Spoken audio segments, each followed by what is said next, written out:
Hello, welcome back to my channel. If you're new here, my name is Mary, and today's video is going to be my wrap up for the month of September.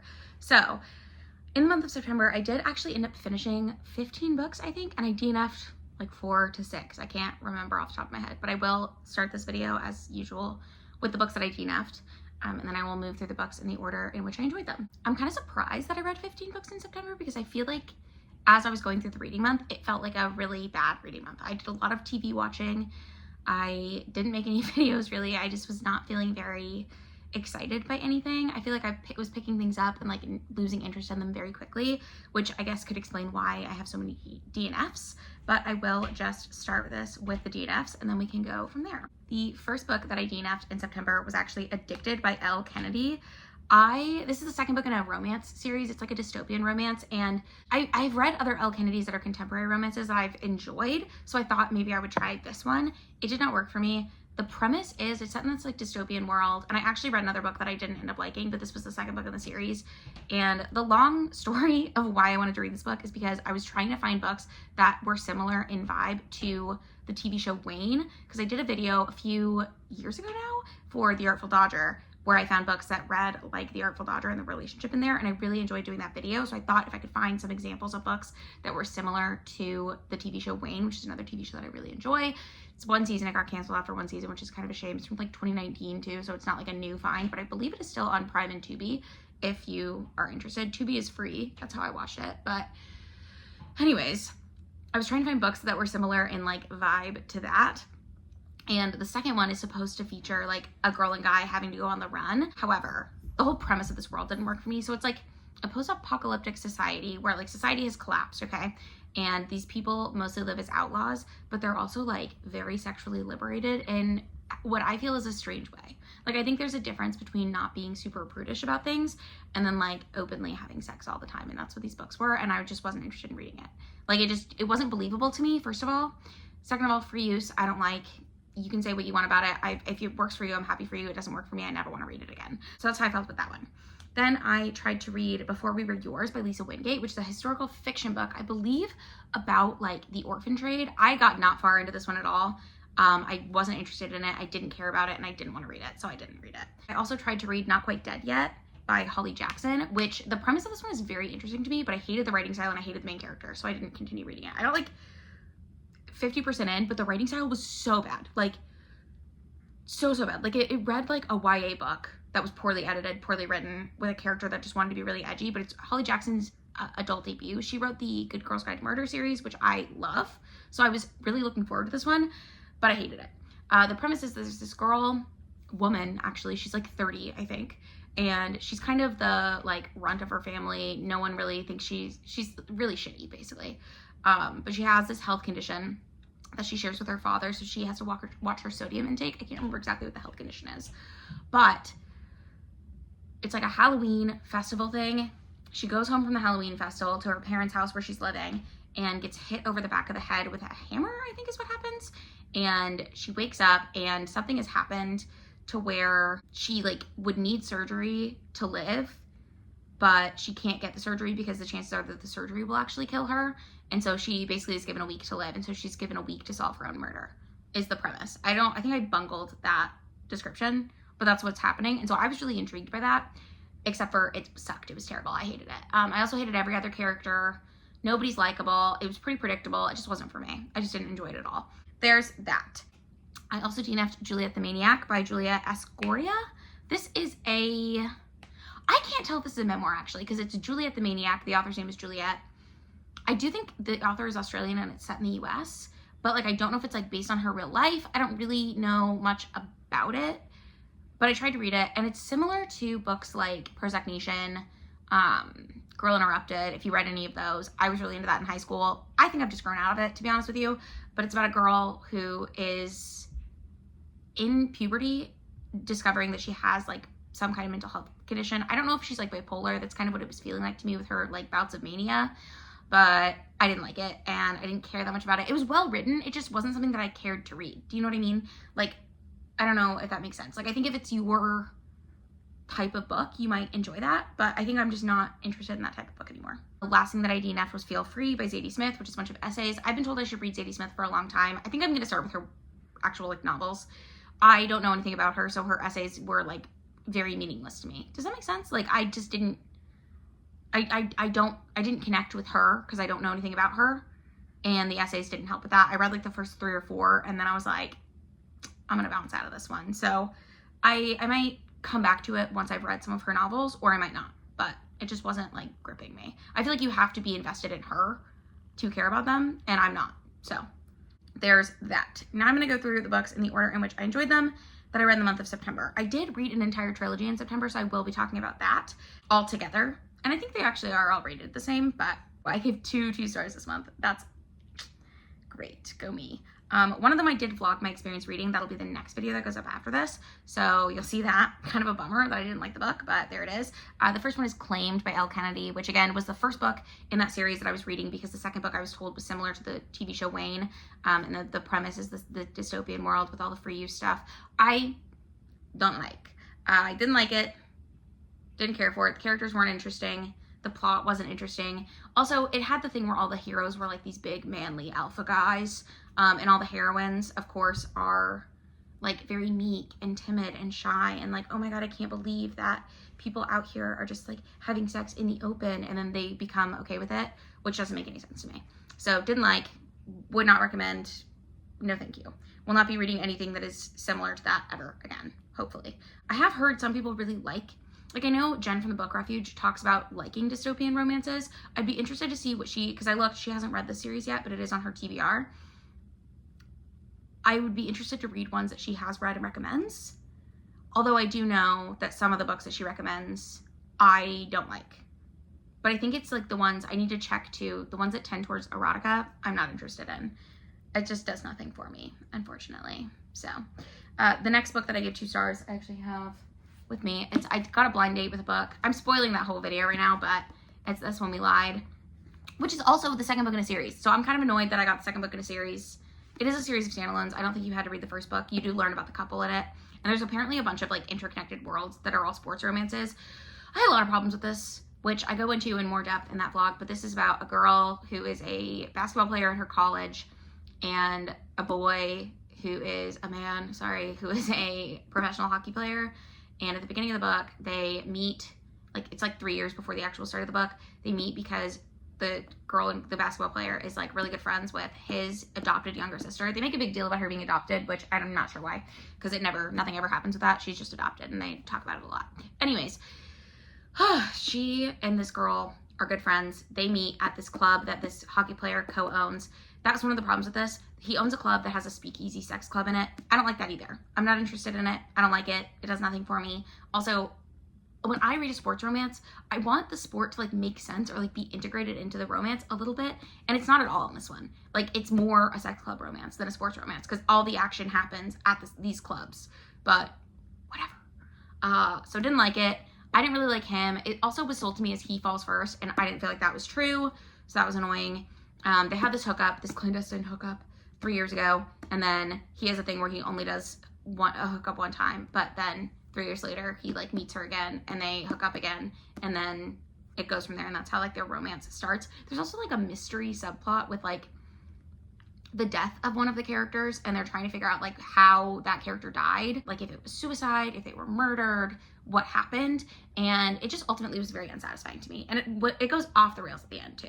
So this was not for me. I don't think I will read anything else by this author. You can let me know if you think that's a mistake, if there's something by Claire Contreras that you think is really good, but for right now I was not impressed. I'm going to talk about some 3.5 stars that I have that I rounded up to 4 on Goodreads. The first, I'm just going to talk about this whole series since it's here, but I read Written in the Stars, King the Moon, and Count Your Lucky Stars by Alexandra Bellafleur, and this is a trilogy of standalone romances. So you don't have to read them in any order, but I did. They're contemporary romances. They're all set in Seattle. The first one, 2 of them are sapphic romances, the first and the third, and then the middle one is a hetero romance. But the first one is about Darcy and, is it Elle? I think.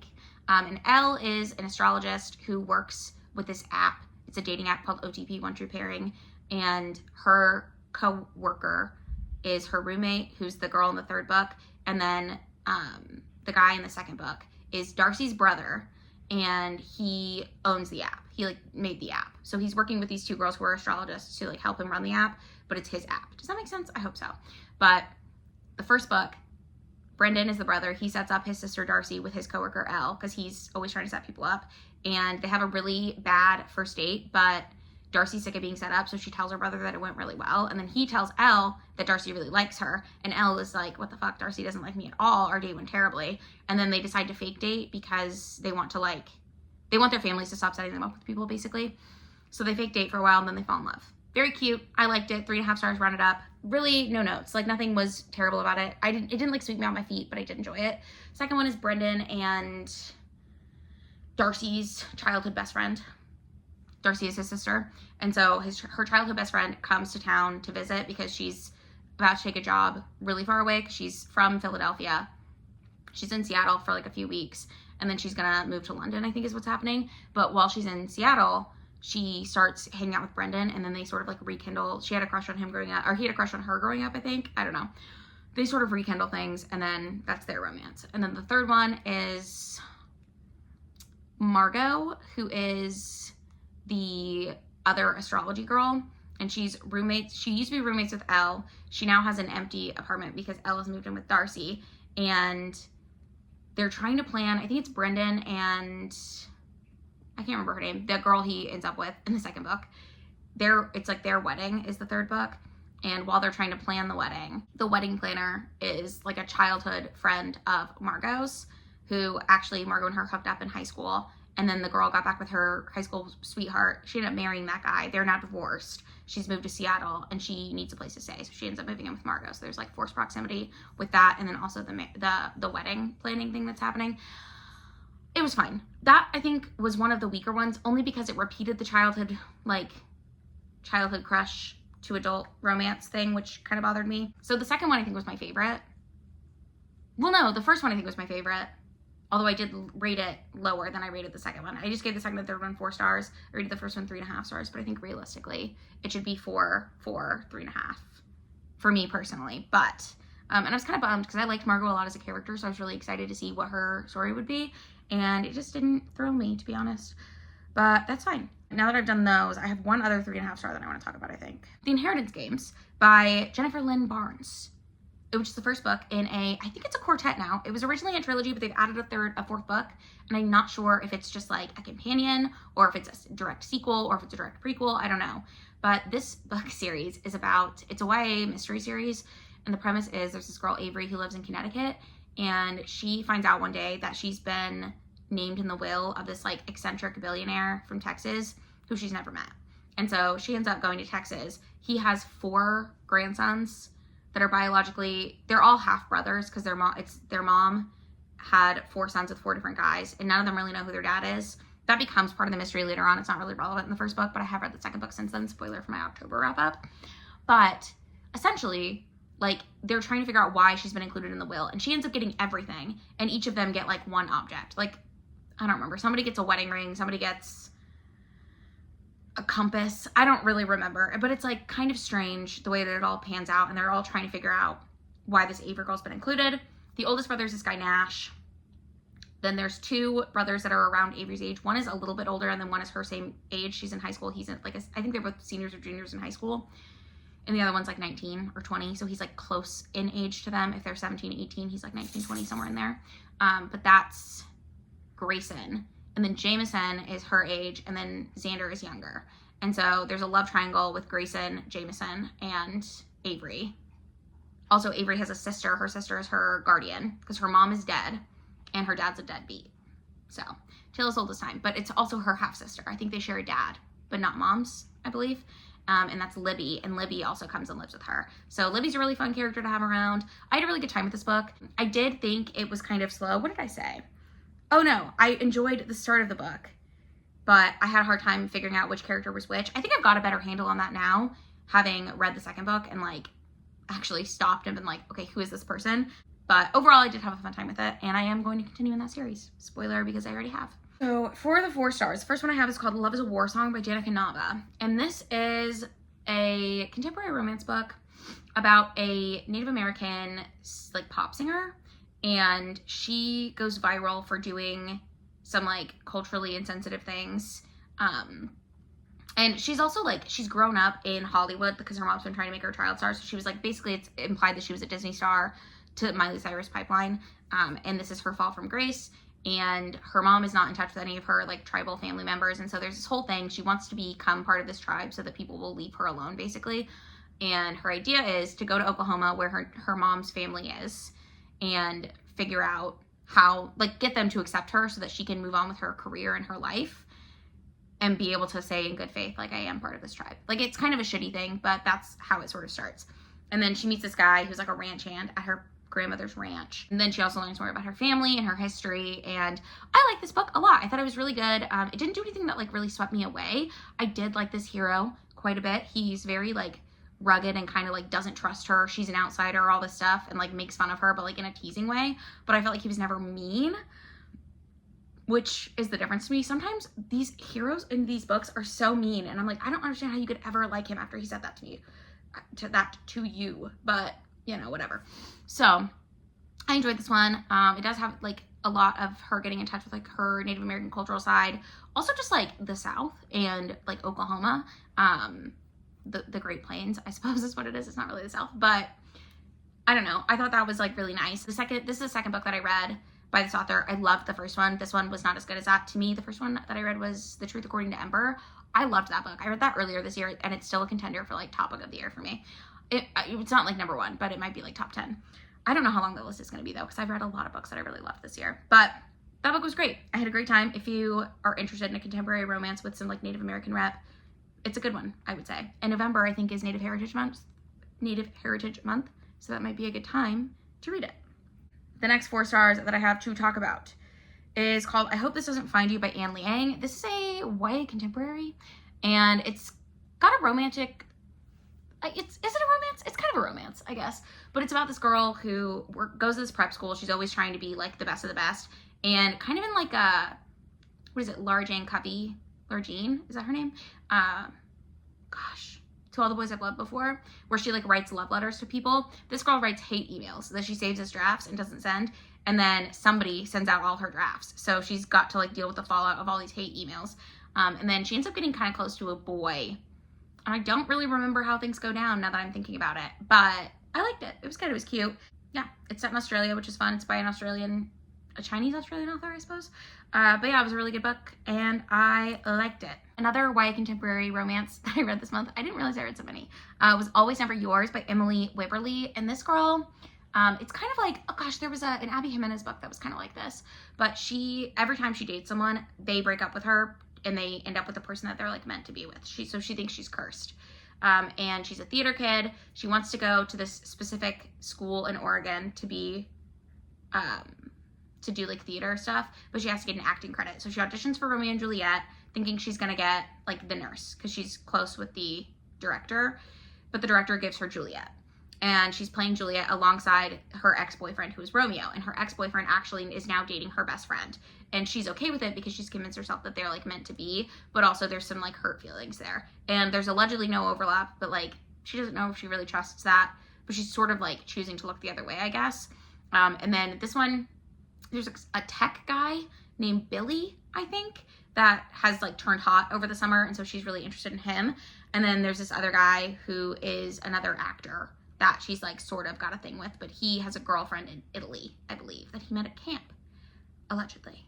So it's like her and this sort of love triangle happening, but it's also mostly, I would say, it's about her like navigating being a senior in high school. She's about to go to college. Her parents are divorced. Her mom has moved to Texas, and she lives in Oregon. And so her mom's always like, you can come visit me, you can come stay with me, blah, blah, blah. But she doesn't really want to move her senior year of high school. But her dad just remarried, and he and his wife, well, I guess he remarried a few years ago, because they have a 2-year-old, and she's very pregnant. And the main character finds out that like her dad might be moving. And it's just all this stuff like about growing up, and also like the family stuff. And she's got all these like ideas about love because of her family stuff that like she really has to wrestle with and deal with, and then also just like internal things that she's got to sort of like work through. But it was very cute. I really enjoyed it. The next book I gave 4 stars is a literary fiction book set in Japan. It's called Fault Lines by Emily Itami, and this is an exploration of a woman who is married, she's got kids, she's kind of having a midlife crisis, and it talks a lot about her like struggles with the parental or like the maternal ideal in Japan, I guess. How she like she doesn't have a career. She's just a stay-at-home housewife because there's like all these expectations like culturally on her. And she's sort of pondering a lot about like what her life would have been like if she did different things.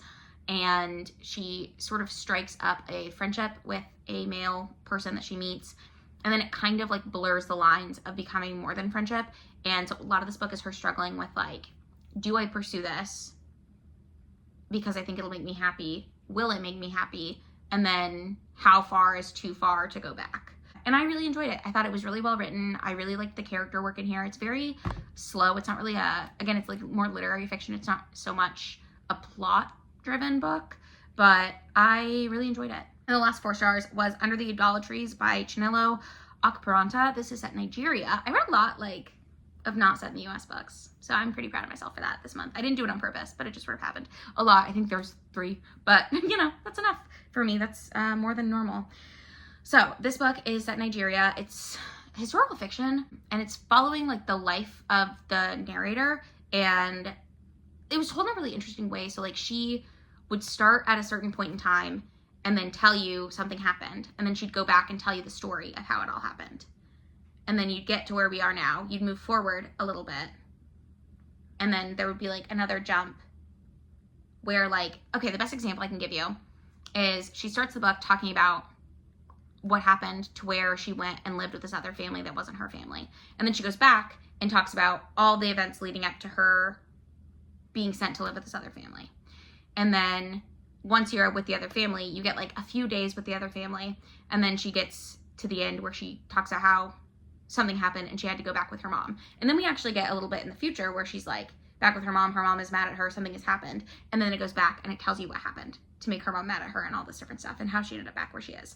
And then it talks about in the future, she's at work somewhere.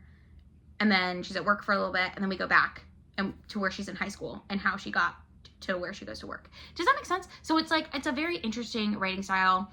I had a really hard time with it at first, to be honest with you, because I wasn't really sure what I was getting into.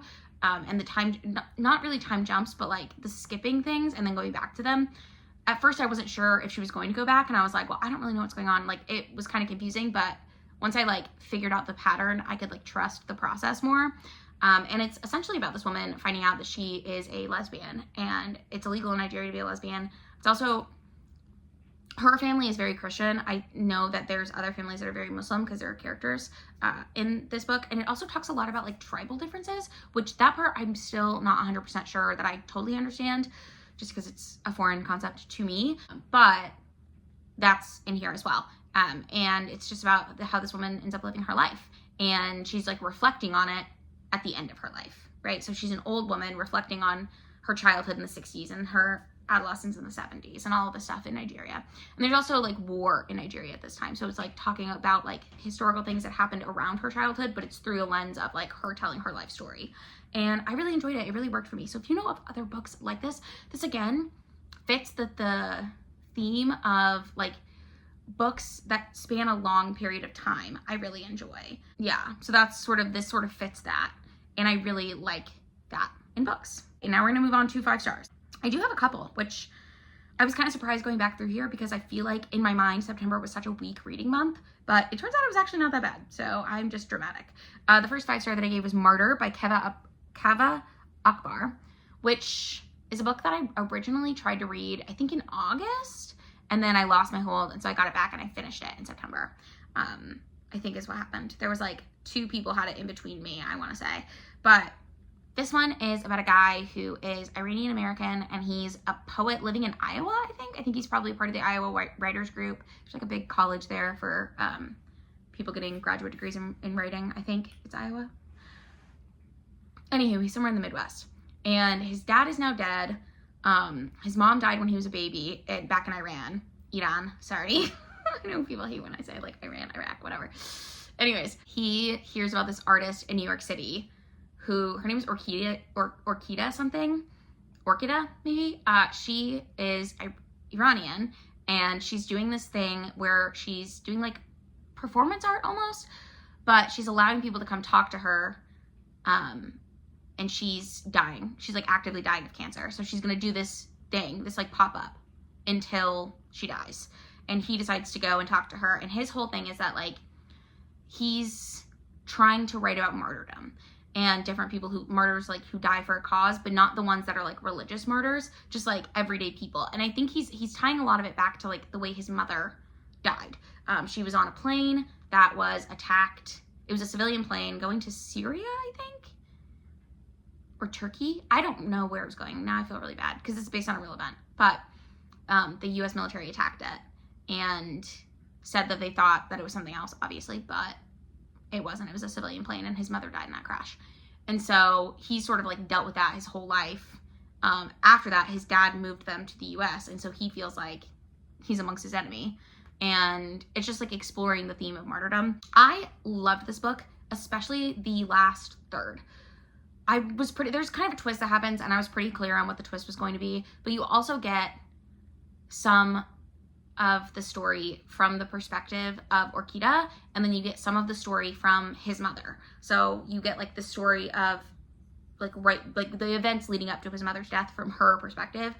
And I don't know, I thought it was really powerful and very interesting. I've never quite read anything like it, but I would read more from this author. The next 5-star that I have is another new release. I guess that one came out in 2024. For some reason, I don't know. Anyways, this one came out in 2025 this summer, I believe, and it's Finding Grace by Loretta Rothschild.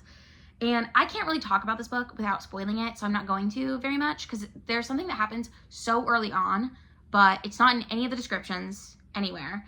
And I think not knowing what it is like part of this book's magic. But I also understand that some people won't like what happens, but you won't know that you won't like it until you read and figure out what's actually happening in the book. But the premise is there's this family. It's a mother, a husband, a woman.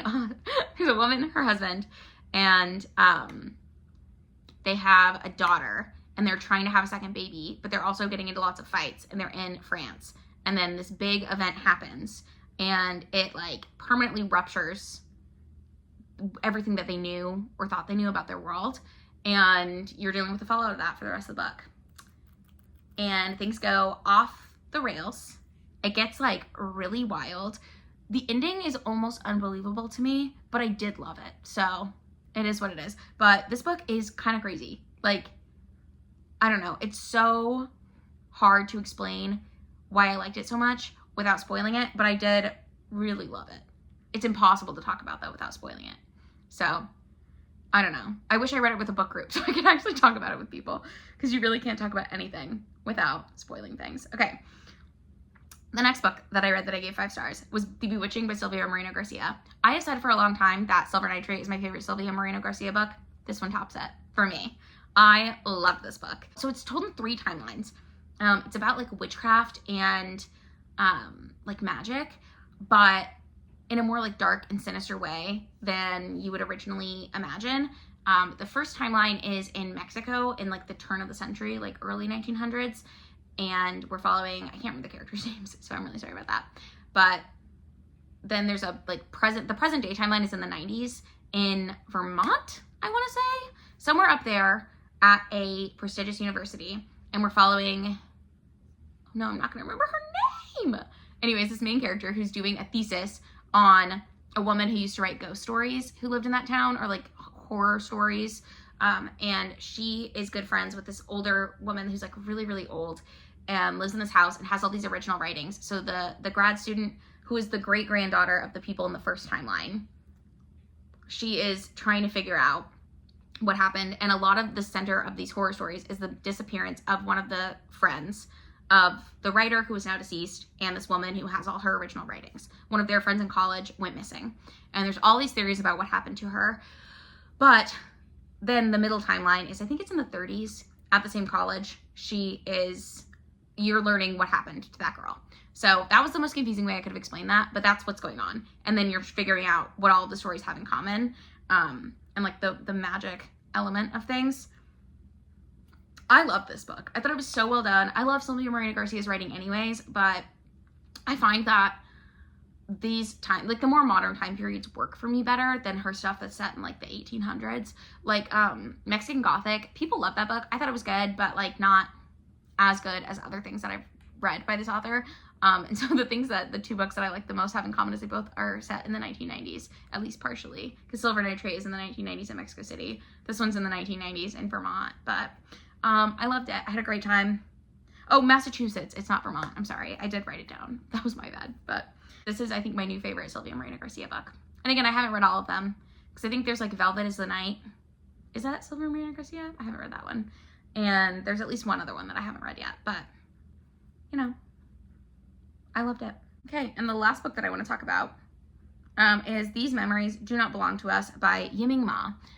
This I also gave 5 stars, obviously. This is one of those books that I really love. So it's sci-fi, but it's one of those books that is a collection of short stories, and all the short stories intertwine, or like a bunch of vignettes. Gosh, what is the name of the one that is like my favorite of this? It's by a Japanese author, and it's about like the apocalypse, but from a bunch of different perspectives. If I remember, I'll put a picture of it here. That's gonna drive me nuts. Anyways, this one is set in the near future, and the Qin Empire, which is, from best I can tell, China has taken over the world in like as an empire, and it's called the Qin Empire. And each of the stories is interconnected with this one family, and now everyone has this thing called a memory bank where you can like purchase memories that are kind of like films, but you are in them because they feel like your memories even though they're not your memories. And we start the book, and a guy inherits his mother's memory bank, and she has a bunch of memories that the state would not want him to have. And the whole premise of the book is that you're going through all of these memories and living all of these memories, which he is living, which his mother has accumulated. So some of them are her memories, and a lot of them are like other memories, but they just like aren't memories that you're supposed to have. I hope that makes sense. I loved it. I thought it was fantastic. And like such an interesting concept. I love books like this though. So it really worked for me. I wasn't totally sold on it until I was like close to halfway through that I was like, oh, okay, I see what's going on here. It's also like not that long. So I would highly recommend that if you have not read that yet.